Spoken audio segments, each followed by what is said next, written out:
واجب الاحترام بزرگوں دوستوں، بنی نوع انسان کی رشد و ہدایت اور فوز و فلاح کے لیے اللہ کریم نے انبیاء کرام کو مبعوث فرمایا۔ دنیا میں کہیں ہدایت کا یہ سامان جناب آدم علیہ السلام کی صورت میں کیا، تو کہیں یہ نور جناب حضرت ابراہیم علیہ السلام کی صورت میں بانٹا،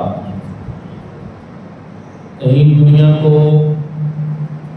ہدایت کی روشنی حضرت موسیٰ علیہ السلام نے پہنچائی، تو کہیں یہ چراغ جناب حضرت عیسیٰ علیہ السلام کی صورت میں روشن کیا گیا، اور بالآخر اللہ رب العزت نے ان تمام چراغوں کو یکجا کر کے ایک آفتاب عالمتاب کی صورت میں جناب محمد مصطفیٰ احمد مجتبیٰ صلی اللہ علیہ وآلہ وسلم کو مبعوث فرمایا۔ پھر اللہ رب العزت نے اپنی اطاعت کے ساتھ ساتھ اپنے رسول کریم صلی اللہ علیہ وسلم کی اطاعت بھی ہم پر لازم اور ضروری کرا۔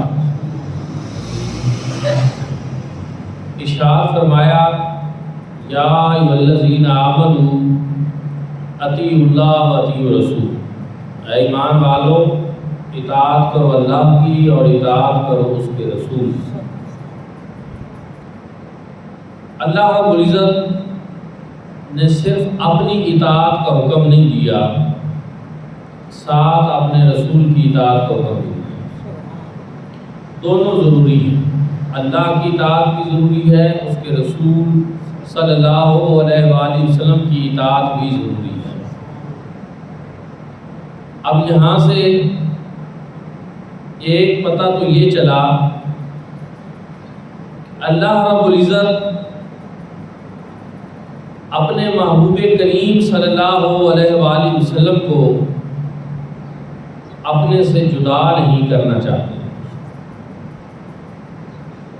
ورنہ اللہ رب العزت اپنی اطاعت کا حکم دیتے، حضور علیہ السلام کی اطاعت کا حکم نہ دیتے، لیکن جب دونوں اطاعتوں کا حکم دیا گیا تو گویا ایک پیغام دے دیا گیا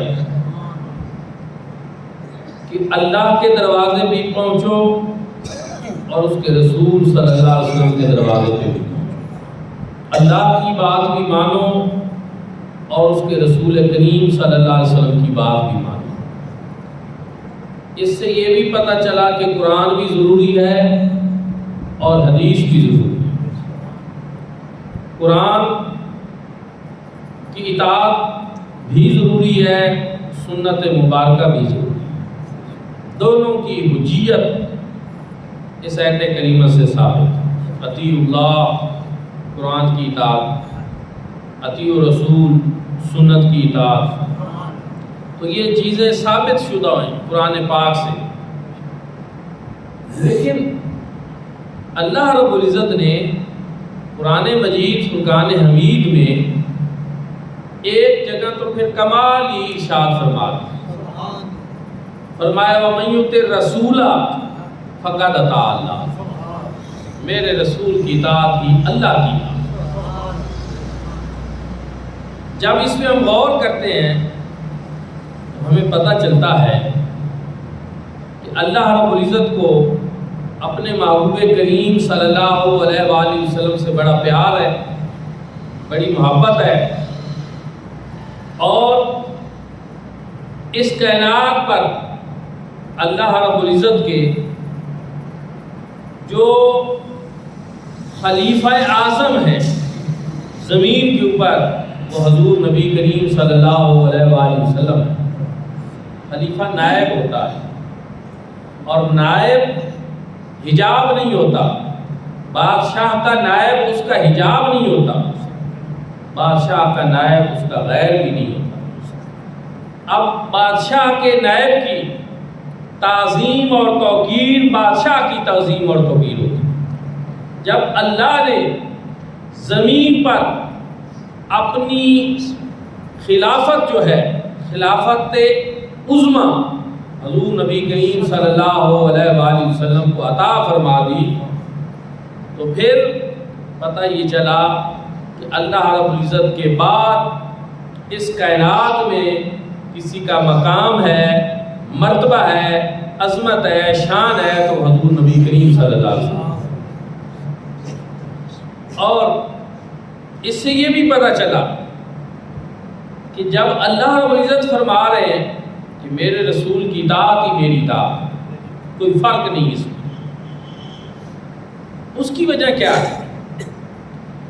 جو شخص بھی حضور نبی کریم صلی اللہ علیہ وآلہ وسلم کے در اقدس تک پہنچ جاتا ہے، حضور کی غلامی اختیار کرتا ہے، تو حضور علیہ الصلوۃ والسلام اس کا تعلق اللہ رب العزت سے جوڑ دیتے ہیں۔ اس شخص کو اللہ کی معرفت دیتے ہیں، اللہ رب العزت سے اس کا تعلق مضبوط کرتے ہیں، اور حضور علیہ الصلوۃ والسلام کی جتنی دعوت ہے وہ اپنی ذات کے لیے تو ہے ہی نہیں، دعوت ہے کس لیے؟ وَدَاعِيًا إِلَى اللَّهِ بِإِذْنِهِ وَسِرَاجًا مُنِيرًا۔ اللہ رب العزت نے آپ کو داعی الی اللہ بنا کر بھیجا ہے، یہ اللہ کی طرف بلانے والے ہیں۔ اب جو حضور علیہ الصلوۃ والسلام کے دروازے تک پہنچے گا، میرے آقا اس کو اپنے خالق اور مالک کے ساتھ ملا۔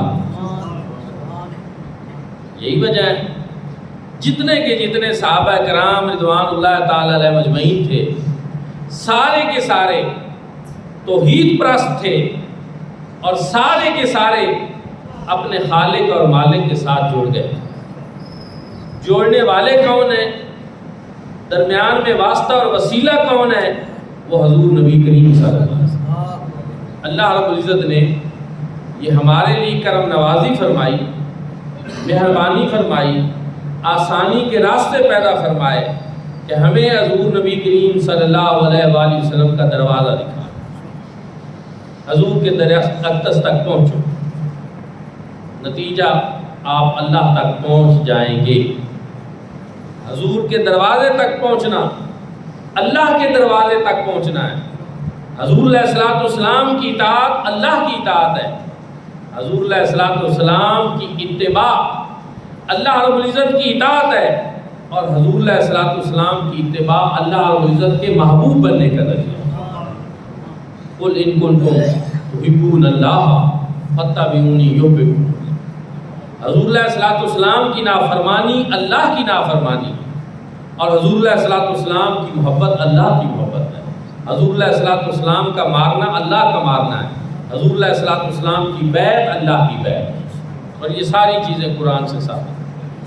تو فرمایا وَمَن يُطِعِ الرَّسُولَ فَقَدْ أَطَاعَ اللَّهَ، جس نے میرے رسول کی اطاعت کی اس نے اللہ کی اطاعت، تحقیق اس نے اللہ کی اطاعت، اس میں نہ کوئی شک ہے، اس میں نہ کوئی شبہ ہے۔ اعلیٰ حضرت امام عاشقہ امام احمد رضا خان فاضل بریلوی نے بڑی پیاری بات کی کہ با خدا خدا کا یہی ہے در، نہیں اور کوئی مفر مکر، جو وہاں سے ہو یہیں آ کے ہو، جو یہاں نہیں وہ وہاں۔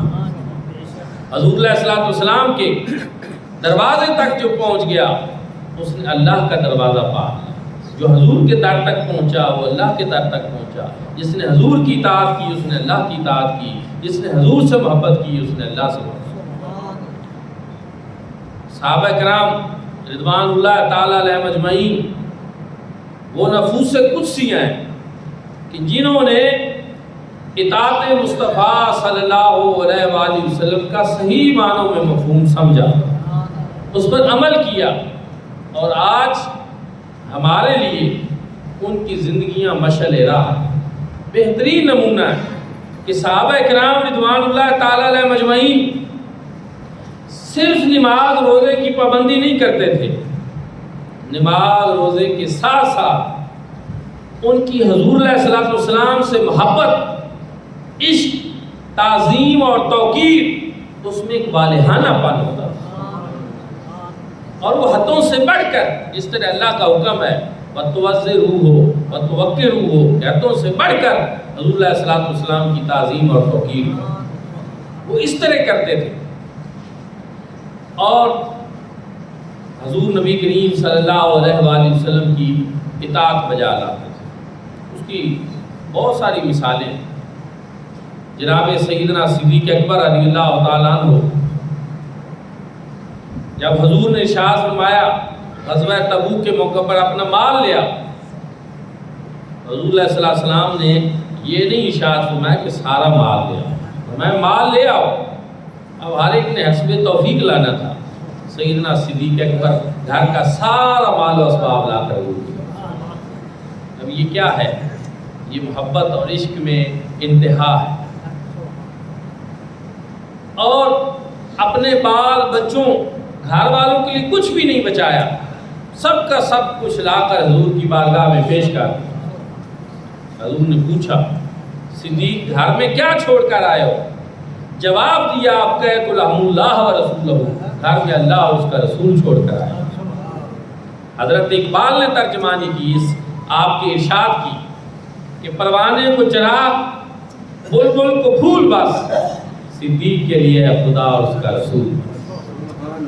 جناب فاروق اعظم رضی اللہ تعالیٰ عنہ حضور نبی کریم صلی اللہ علیہ وآلہ وسلم کی اطاعت اس طرح کرتے تھے۔ ایک مرتبہ آپ ایک سواری پہ جا رہے تھے، ایک درخت کے نیچے سے گزرے۔ درخت اونچا تھا، ٹہنیاں اونچی تھی، لیکن آپ گزرتے ہوئے سر کو نیچے کرتے ہیں پھر اوپر کر لیتے ہیں۔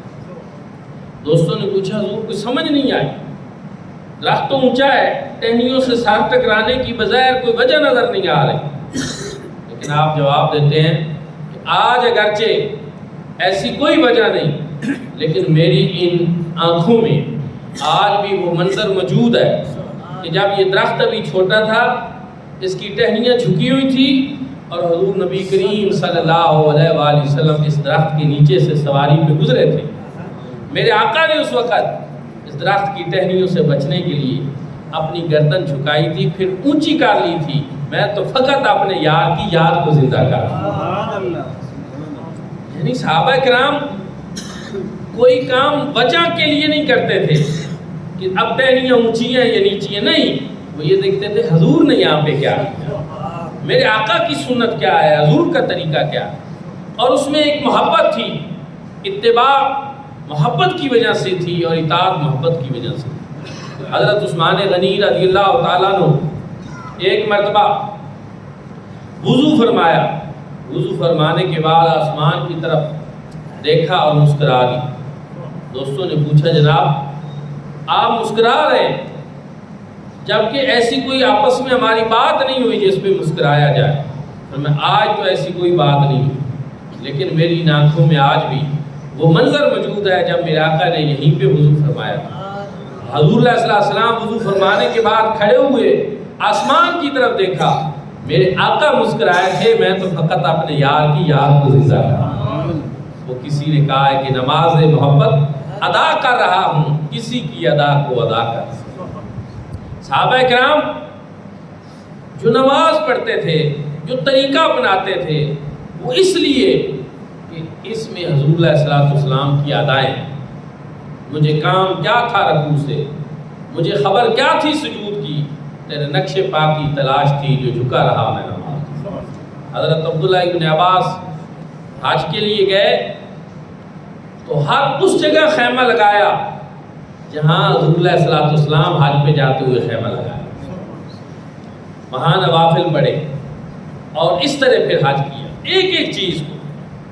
اور جناب فاروق اعظم رضی اللہ تعالیٰ عنہ نے تو ساری دنیا کو بتایا کہ حجر اسود کو بوسہ دینے لگے، لیکن پہلے اس کو مخاطب کیا اور کہا حجر اسود سن، تو بے شک جنتی پتھر ہے اور تیری بڑی قدر و منزلت ہے، لیکن میں تجھے کبھی بھی بوسہ نہ دیتا اگر میں مصطفیٰ کریم صلی اللہ علیہ وسلم کو تجھے بوسہ دیتے ہوئے نہ دیکھ۔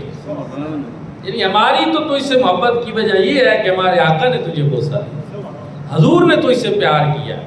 تو یہ معیار تھا صحابہ کرام رضوان اللہ تعالی علیہ مجمعین کی اطاعت کا اور اتباع کا۔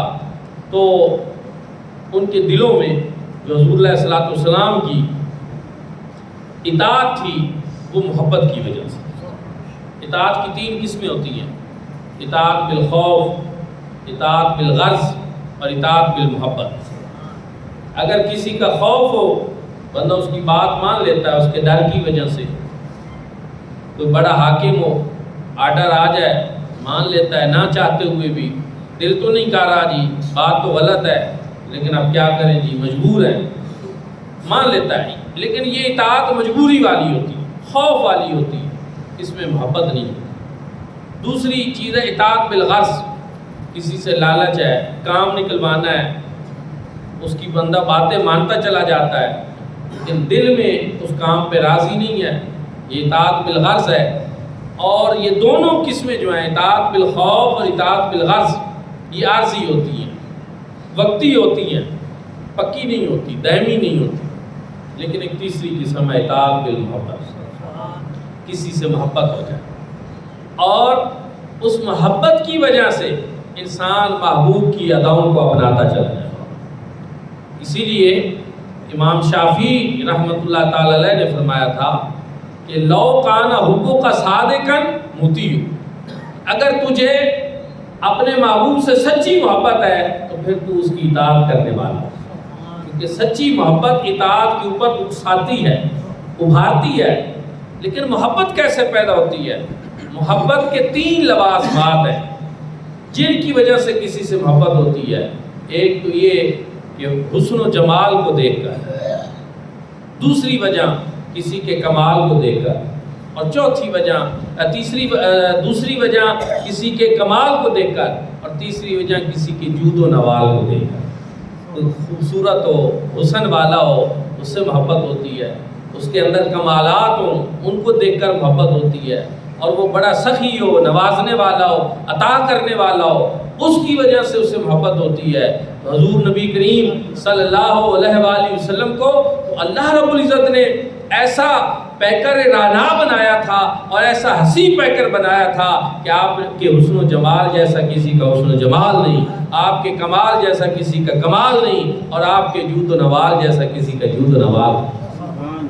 حسن تو ایسا کہ منبر رسول صلی اللہ علیہ وسلم پہ کھڑے ہو کر حضرت حسان بن ثابت حضور علیہ الصلوۃ والسلام کے حسن و جمال کے تذکرے کریں. آج جب ہم حضور علیہ الصلوۃ والسلام کے میلاد کی محفلیں سجاتے ہیں، حضور علیہ الصلوۃ والسلام کے حسن و جمال کے تذکرے کرتے ہیں، بعض دوست ہمیں کہتے ہیں کہ کیا صحابہ کرام ایسی محفل مناتے تھے، وہ ایسی باتیں کرتے تھے؟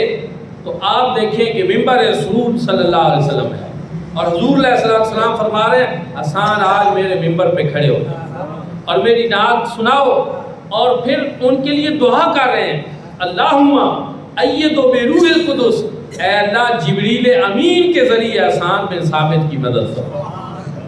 محدثین نے لکھا کہ پھر وہ مدد کس طرح ہوتی تھی؟ وہ مدد اس طرح ہوتی تھی کہ زبان تو حسان بن ثابت کی ہوتی تھی لیکن اس کے اوپر جو مضمون ہوتے تھے وہ جبریل امین عرشوں سے لایا کرتے. یعنی ان کی نعت صرف ایک شاعر کی نعت نہیں، ان کا کلام صرف ایک شاعر کا کلام نہیں، ان کا کلام وہ ہے کہ جس کو جبریل امین کی تائید بھی حاصل ہے اور مدد بھی حاصل ہے. اور وہ کیا کہتے ہیں؟ حضور علیہ الصلوۃ والسلام کے پیکر رانا کو دیکھتے ہوئے حضور کے سامنے وہ یہ کہہ رہے ہیں وَأَحْسَنُ مِنْكَ لَمْ تَرَكَتُ عَيْنِي وَأَجْمَلُ مِنْكَ لَمْ تَلِدْ نِسَاءُ. یا رسول اللہ آپ جیسا حسین و جمیل پیکر میری آنکھ نے کہیں نہیں دیکھا، بلکہ نہ صرف میری آنکھ نے کہیں دیکھا ہے بلکہ ایسا حسین پیکر تو کسی ماں نے جنا ہی نہیں. خُلِقْتَ مُبَرًّا مِنْ كُلِّ عَيْبٍ. اللہ رب العزت نے آپ کو ہر قسم کے عیب سے مبرہ، منزہ اور مصفہ پیدا فرمایا، پاک پیدا فرمایا. کَأَنَّكَ قَدْ خُلِقْتَ كَمَا تَشَاءُ، اور اس طرح پیدا فرمایا گویا کہ جس طرح آپ چاہتے ہیں. رخ مصطفیٰ ہے وہ آئینہ کہ ایسا دوسرا آئینہ نہ دنیا کی بزم خیال میں نہ دکان آئینہ احساس. اللہ رب العزت نے حضور علیہ السلام کو ایسا حسین پیکر بنایا کہ پھر ایسا کوئی دوسرا بنایا ہی. رخ مصطفیٰ ہے وہ آئینہ، حضرت اقبال بول رہے رخ مصطفیٰ ہے وہ آئینہ کہ ایسا دوسرا آئینہ نہ دنیا کی بزم خیال میں، نہ دکان آئینہ ساز، کیونکہ حضور امتناع و نظیر ہے۔ کسی اور کی مثل کوئی اور پیدا ہو سکتا ہے، لیکن حضور علیہ السلام وہ ہیں جو امتناع و نظیر ہیں کہ آپ کی نظیر اور آپ کی مثال کا دوسرا کوئی پیدا ہی نہیں ہو سکتا۔ رب تعالیٰ نے یہ فیصلہ فرما رہا ہے کہ صرف حضور ہی ہیں جو پیکر رانا ہیں، جو اللہ رب العزت کے محبوب ہیں، اور آپ کے حسن و جمال کے تذکرے اور چرچے اس طرح ہوتے تھے، جو بھی پوچھتا تھا حضرت مولا علی کرم اللہ وجہ فرمایا کرتے تھے لم ارا قبلہ ولا مثل بعدہ، حضور علیہ السلام جیسا حسین پیکر نہ کوئی پہلے ہوا ہے نہ کوئی بعد میں ہو سکتا۔ حضرت جابر بن سامرہ بیان کرتے ہیں کہ مسجد نبوی تھی اور 14ویں کی رات تھی اور چاند اپنے جوبن پہ تھا، اور میں مسجد میں داخل ہوا تو میں نے دیکھا کہ حضور نبی کریم صلی اللہ علیہ وآلہ وسلم سرخ جبہ زیب تن فرمایا تشریف فرما۔ میں کبھی آسمان کے چاند کو دیکھتا، کبھی جناب عبداللہ کے چاند کو دیکھتا، کبھی آسمان کے چاند کو دیکھتا، کبھی جناب سیدہ آمنہ کے بدر منیر کو دیکھتا، اور پھر خود فرماتے ہیں بالآخر میں یہ فیصلہ کرنے پر مجبور ہو گیا کہ فَهُوَ أَحْسَنُ عِنْدِي مِنَ الْقَمَرِ، سرکار کا چہرہ تو چاند سے بھی زیادہ سی۔ اسی لیے ایک شاعر بولا، اس نے کہا کل 14ویں کی شب تھی، کل 14ویں کی رات تھی، شب پر رہا چرچا تیرا، کسی نے کہا چاند ہے، کسی نے کہا چہرہ تیرا۔ ایک اور عاشق بولا، اس نے کہا نہیں، چاند سے تشبیہ دینا بھلا یہ بھی کوئی انصاف ہے، چاند کے منہ پہ چھائیاں حضرت کا چہرہ صاف۔ چاند بھی میرے آقا کے حسن و جمال کا مقابلہ نہیں کر سکتا، لیکن لوگ بتانے کے لیے جو مثالیں دیتے تھے تو ظاہر ہے کوئی نہ کوئی چیز سمجھانے کے لیے وہ بتانی پڑتی ہے، جس کو لوگوں نے دیکھا ہوا ہو وہ کہتے تھے چاند کی خوبصورتی دیکھ لو، اس کی چاندنی دیکھ لو، میرے آقا تو اس طرح حسین و جمیل تھے۔ اور یہی بات تو جو ہے زبان زد عام تھی۔ بنو نجار کی چھوٹی چھوٹی بچیاں جب حضور علیہ السلام مکہ سے ہجرت فرما کر مدینہ طیبہ تشریف لے گئے، ہاتھوں میں تف لیے، وہ کھڑی ہو گئی، اور مرد اور عورتیں چھتوں پر چڑھے ہوئے تھے، اور وہ بچیاں حضور علیہ السلام کے استقبال کے لیے کھڑے ہو کر وہ کہتی کیا ہے، طالع البدر علینا من ثنیات الوداع، یہ جو وداع کی گھاٹی ہے اس کے اوپر سے ہمیں یوں لگتا ہے جیسے ہمارے اوپر 14ویں کا چاند طلوع ہوا۔ پہاڑ کی چوٹی سے کبھی چاند نکلتے ہوئے آپ دیکھیں کتنا حسین منظر ہوتا ہے۔ وہ کہتے ہیں اب انہوں نے یہ نہیں کہا کہ ہلال ہمارے اوپر طلوع ہو گیا ہے کہ پہلی رات کا چاند وہ تو نامکمل ہوتا ہے، وہ تو چھوٹا چاند ہوتا ہے۔ بدر منیر بدر تمام جب مکمل ہوتا ہے چاند تو اس کو بدر کہتے ہیں۔ تو ان بچیوں نے کہا نہیں، یہ ہمارے اوپر جو تشریف لانے والی ہستی ہیں طالع البدر علینا، ہمیں یوں لگتا ہے کہ ہمارے اوپر بدر منیر آ۔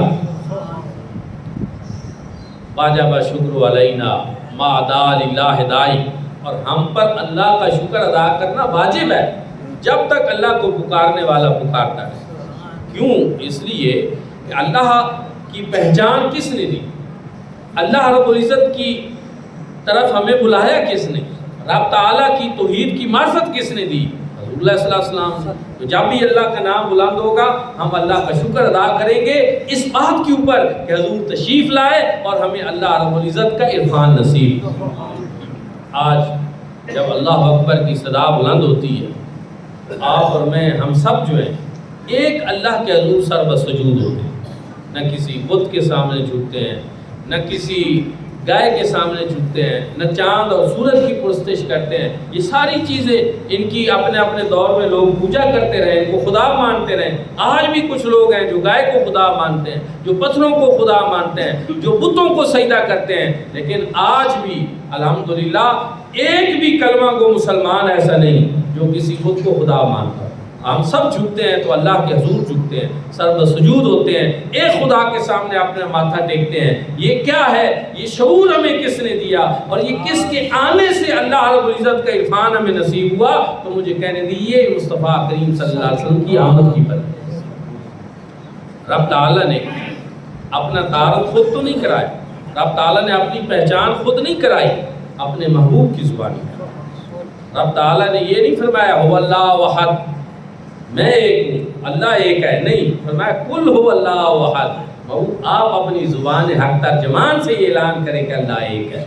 احمد ندیم قاسمی صاحب نے بڑی پیاری بات کی تھی کہ کل کہہ کے بھی اپنی بات سنی تیرے دہن سے، حق کو کس قدر پسند آیا ہے لہجہ تیرا، کہ اللہ رب العزت کو کتنا پسند ہے کہ میرے محبوب کی زبان سے یہ نکلے کہ اللہ ایک ہے، اور ساری دنیا کو پتہ چلے۔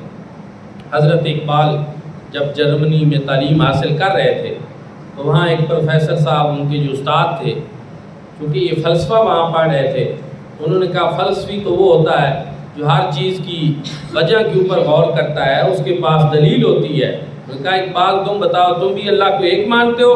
کہا میں اللہ کو ایک مانتا ہوں۔ کہا تمہارے پاس کوئی دلیل ہوگی، کوئی وجہ ہوگی اس کی؟ کہا ہے میرے پاس وجہ۔ کیا ہے؟ کیا دلیل ہے؟ انہوں نے کہا ہمیں اس ہستی نے بتایا ہے کہ اللہ ایک ہے کہ جس کے بدترین دشمن بھی اس کو صادق اور امین کہتے ہیں، جھوٹ جس کی زبان پہ کبھی آیا ہی نہیں ہے، اس محبوب کے بتانے سے ہم نے مانا کہ اللہ ایک ہے۔ اس لیے پھر اللہ رب العزت کی بارگاہ میں ہمیں سجدہ شکر ادا کرنا چاہیے کہ نہیں کرنا چاہیے کہ جس نے اپنا پیارا محبوب ہمیں عطا فرمایا اور جس کے واسطے اور وسیلے سے ہمیں رب تعالیٰ کی پہچان اور معرفت نصیب۔ اسی محبوب کریم صلی اللہ علیہ وسلم کی محبت جو ہے اس کو اللہ رب العزت نے ہمارے لیے ضروری قرار دیا، اور حضور نبی کریم صلی اللہ علیہ وآلہ وسلم سے کہ آپ کی جو اطاعت صحابہ کرام کرتے تھے وہ خوف کی وجہ سے نہیں، وہ غرض کی وجہ سے نہیں، بلکہ وہ محبت کی وجہ سے۔ ان کے دلوں میں حضور اللہ صلی اللہ علیہ وسلم کی محبت تھی، پیار تھا، اور اس کے نتیجے میں حضور نبی کریم صلی اللہ علیہ وآلہ وسلم کی اطاعت کرتے۔ محبت کے لیے حسن و جمال بھی شرط ہے تو ساتھ کمال بھی شرط ہے۔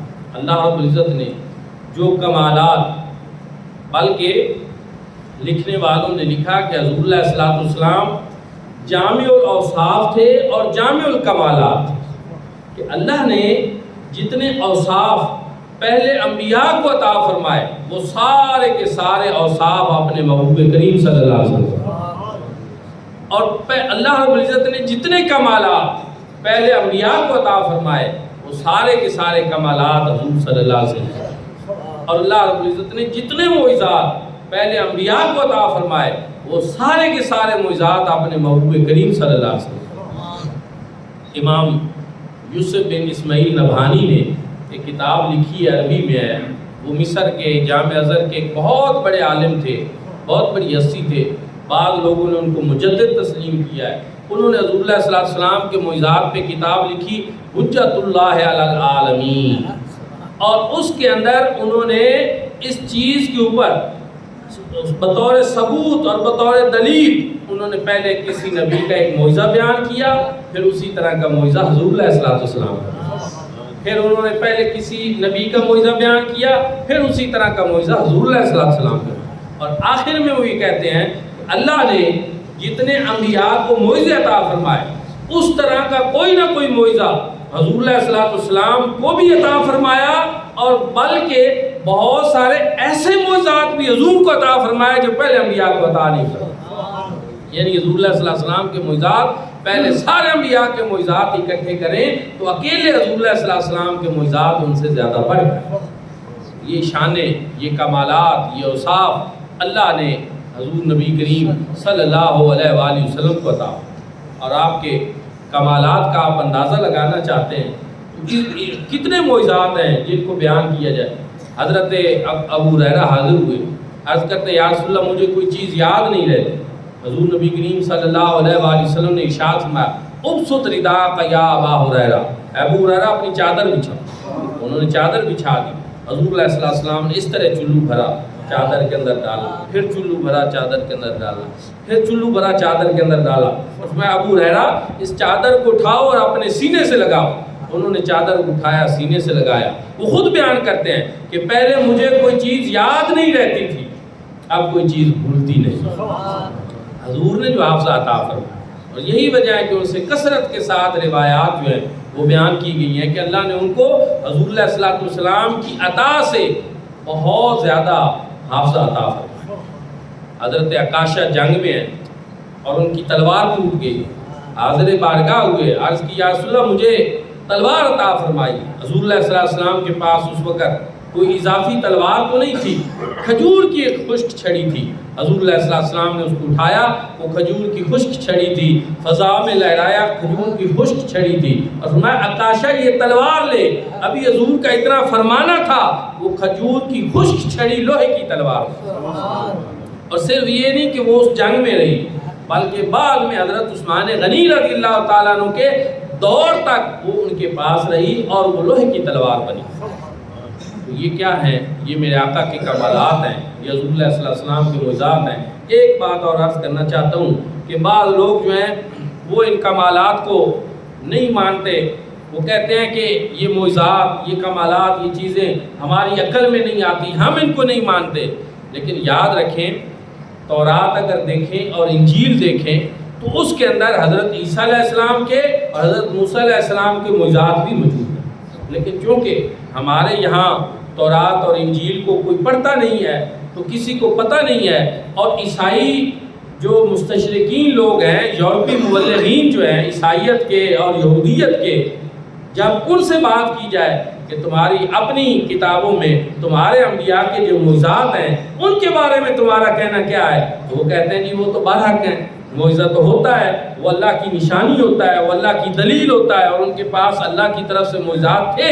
تو پھر ہم ان کو یہ کہتے ہیں کہ جس طرح تمہارے انبیاء کے معجزات تھے اور تمہاری کتابوں میں تورات اور انجیل میں وہ لکھے ہوئے ہیں، اسی طرح اللہ رب العزت نے مصطفیٰ کریم صلی اللہ علیہ وسلم کو بھی یہ معجزات عطا فرمائے۔ تو اس وجہ سے کہ معجزات کا انکار ہی کر دینا کہ یہ بات عقل میں نہیں آتی، یہ بات ذہن میں نہیں آتی تو اس لیے ہو نہیں سکتا، تو ایسی بات نہیں ہے۔ اللہ رب العزت نے ہر نبی کو نبوت کی دلیل کے طور پر معجزات عطا فرمائے، اور حضور نبی کریم صلی اللہ علیہ وآلہ وسلم کو سب سے بڑھ کر معجزات عطا فرمائے۔ حضور کے کمالات جیسے کسی کو کمال نہیں، اور حضور علیہ السلام کے جود و نوال جیسا کسی کا جود و نوال نہیں۔ آپ حضور کی سخاوت کا ایک اندازہ لگائیں، ایک شخص حاضر ہوا اور عرض کی یا رسول اللہ مجھے کچھ عطا فرما۔ حضور علیہ السلام کے پاس تو اس وقت کچھ نہیں تھا۔ حضور علیہ السلام نے ارشاد فرمایا جاؤ فلاں دکاندار کے پاس چلے جاؤ، اس کو میرا بتاؤ اور وہاں سے جو کچھ لینا ہے میرے نام کے اوپر اسے لے لو، میں اس کو دے دوں۔ حضرت فاروق اعظم رضی اللہ تعالیٰ نے عرض کیا یا رسول اللہ جب پاس نہیں تھا تو پھر اتنی تکلف یا مشکل کی کیا ضرورت تھی، آپ اس کو نہ ہی کر دیتے۔ تو حضور علیہ السلام نے فرمایا یہ بات مجھے پسند نہیں ہے کہ دروازے پہ سیل آئے اور میں اس کو خالی لوں۔ پاس ہوتے ہوئے تو ہر شخص دے دیتا ہے، اصل کمال تو یہ کہ پاس بھی نہیں ہے پھر بھی سیل کو خالی نہیں ہوتا ہے۔ واہ کیا جود و کرم ہے، شاید بتہا تیرا نہیں سنتا ہی نہیں مانگنے والا تیرا۔ حضور علیہ السلام حضرت عبداللہ ابن عباس سے بخاری میں روایت ہے کہ ہم نے پوری زندگی حضور علیہ السلام کی زبان سے یہ جو لا کا لفظ ہے جس کا معنی نہیں ہے یہ سنا ہی نہیں ہے، ایک لفظ کے نہیں ہے کہ وہ تیری زبان پہ نہیں۔ حضور علیہ السلام نے کبھی نہ فرمائی نہیں، جو بھی آیا ہے سیر حضور علیہ السلام نے اس کو عطا فرمایا۔ تو دوستان عزیزگار، اللہ کے محبوب کریم صلی اللہ علیہ وآلہ وسلم کے اندر اللہ نے ایسی خوبیاں رکھی تھی، ایسے جامع الاوصاف آپ کو بنایا تھا، ایسی جامع الکمالات ہستی آپ تھے، ایسے جامع المعجزات ہستی آپ تھے کہ آپ سے صحابہ کرام محبت کرتے تھے اور اس محبت کی بنا پر ہی آپ کی اطاعت کرتے تھے، اور ایسی اطاعت پختہ ہوتی ہے، دائمی ہوتی ہے، اور پھر وہ عارضی نہیں ہوتی۔ دعا ہے کہ اللہ کریم ہم سب کو بھی حضور نبی کریم صلی اللہ علیہ وسلم کی محبت اور اتباع نصیب فرمائے، اطاعت نصیب فرمائے۔